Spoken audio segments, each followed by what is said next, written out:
أحمده سبحانه أن هدانا لدين الإسلام। লাখো হাজি সমবেত ঐতিহাসিক আরাফাতের ময়দানে, সেখানে হাজিদের উদ্দেশ্যে মসজিদে নামিরা থেকে হজের খুতবা দিয়েছেন শায়েখ ডক্টর সালেহ বিন হুমাইদ। এতে তিনি বলেন, সবাইকে পরিপূর্ণ মুমিন হতে হবে, আল্লাহর আনুগত্য করতে হবে।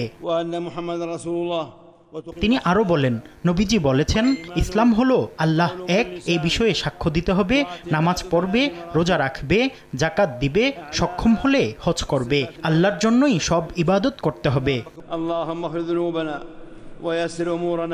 খুতবা শেষে দোয়ায় ফিলিস্তিনের মুসলিমদের জন্য দোয়া করে তিনি বলেন, হে আল্লাহ, আপনি ফিলিস্তিনের মুসলিমদের হেফাজত করুন, তাদের উপর আপনার রহমত বর্ষণ করুন। হে আল্লাহ, আপনি তাদেরকে তাদের ও আপনার শত্রুদের উপর সাহায্য করুন। আল্লাহুম্মা কুল লিইখওয়ানিনা ফি ফিলিস্তিন, আল্লাহুম্মা তাওয়াল্লা শাআনাহুম।